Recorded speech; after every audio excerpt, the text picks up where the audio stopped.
Oke, Assalamualaikum warahmatullahi wabarakatuh. Perkenalkan, nama saya Muhammad Alif Syifa. NIM saya 2017 101 103 11298. Di sini saya mahasiswa dari kelas MAPS kelas E yang diampu oleh dosen Ibu Tino. Di sini saya akan sedikit mereview buku yang telah saya baca, yaitu berjudul Penyelesaian Sengketa Arbitrase dan Penerapan Hukumnya, yang ditulis oleh Dr. Susanti Adinugroho, SHMH. Nah, langsung ke pokok bahasanya. Ingin saya bahas atau ingin saya review dari buku ini adalah perihal tentang arbitrase. Ya, dalam penjelasannya di buku ini, arbitrase menurut Frank L. Coury dan Edna L. Coury merupakan suatu proses yang mudah atau simpel dipilih oleh para pihak secara sukarela yang ingin agar perkaranya diputus oleh juru pisah yang netral sesuai dengan pilihan mereka, di mana keputusan mereka berdasarkan dalil-dalil dalam perkara tersebut. Para pihak setuju sejak semula untuk menerima putusan tersebut secara final dan mengikat. Nah, ada pula pendapat lain yang mengatakan bahwa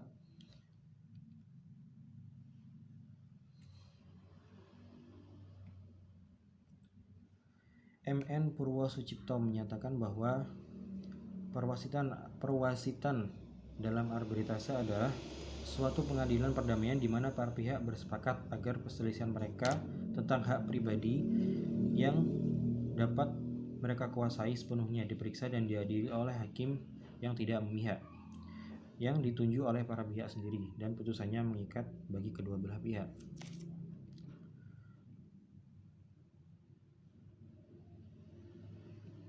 Nah, selanjutnya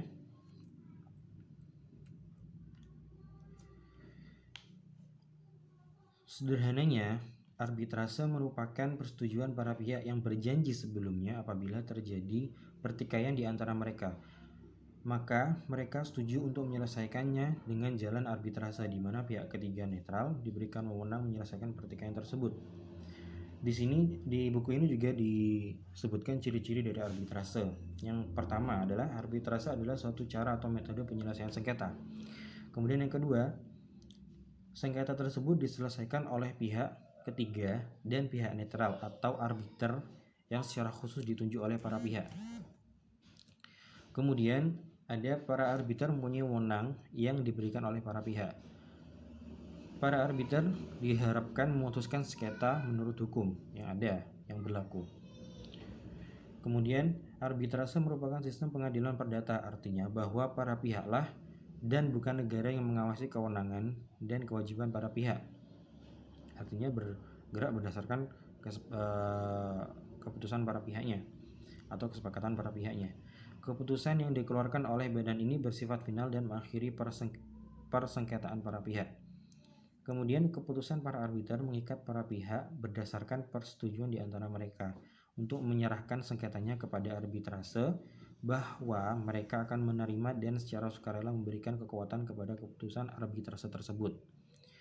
Pada pokoknya, proses perkara melalui badan arbitrase dan putusannya terlepas dan bebas dari campur tangan negara.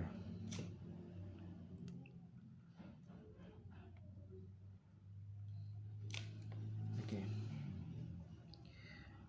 Di sini keuntungan arbitrase antara lain, arbitrase memberikan beberapa keuntungan kepada yang menggunakannya, yaitu kerahasiaan perkara, waktu yang cepat, tidak mahal, efisien, proses tertutup, dan memberikan keleluasaan ketika berproses. Kemudian para pihak diberikan wewenang untuk menentukan dan berpartisipasi langsung selama proses, dan para arbiter yang berpartisipasi pada umumnya memiliki pengetahuan yang lebih luas mengenai permasalahannya dibanding para hakim. Di sini arbiter juga tidak diwajibkan untuk mengikuti keputusan arbiter sebelumnya atau legal precedent, tetapi dapat memberikan pertimbangan sendiri. Malahan di sini arbiter diberikan kesempatan seluasnya untuk memberikan keputusan sendiri.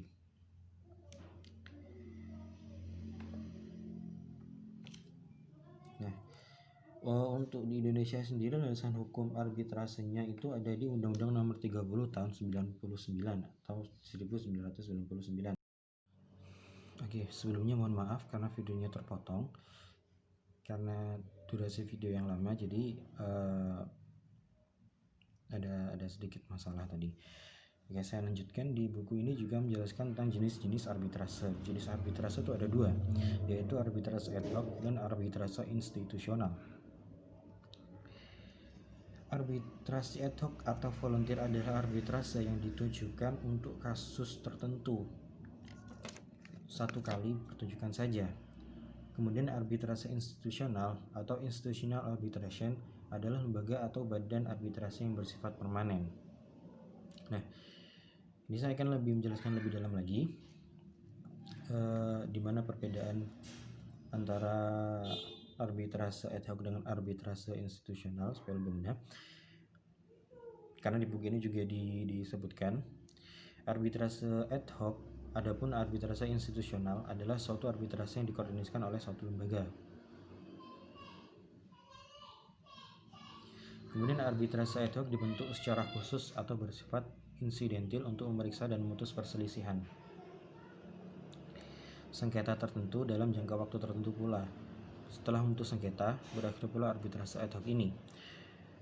Sedangkan arbitrase institusional adalah arbitrase yang melembaga, yang didirikan dan melekat pada suatu badan atau lembaga institusi tertentu. Sifatnya permanen dan sengaja dibentuk guna menyelesaikan sengketa yang terjadi sebagai akibat pelaksanaan perjanjian. Setelah selesai memutus sengketa, arbitrase institusional tidak berakhir. Kemudian arbitrase ad hoc tidak terkait dengan salah satu badan arbitrase, sehingga tidak memiliki aturan atau tata cara tersendiri, baik mengenai pengangkatan arbiternya maupun mengenai tata cara pemeriksaan sengketa. Para arbiternya ditentukan dan dipilih sendiri oleh berdasarkan para pihak yang bersangkutan. Adapun arbitrase institusional memiliki prosedur dan tata cara pemeriksaan tersendiri, dapat ditentukan dan diangkat oleh lembaga arbitrase institusional tersendiri.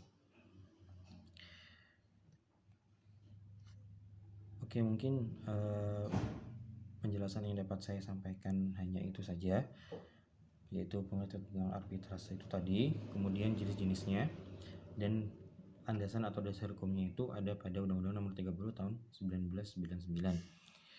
Untuk membaca bukunya lebih lanjut bisa dilihat melalui link yang akan saya taruh di deskripsinya.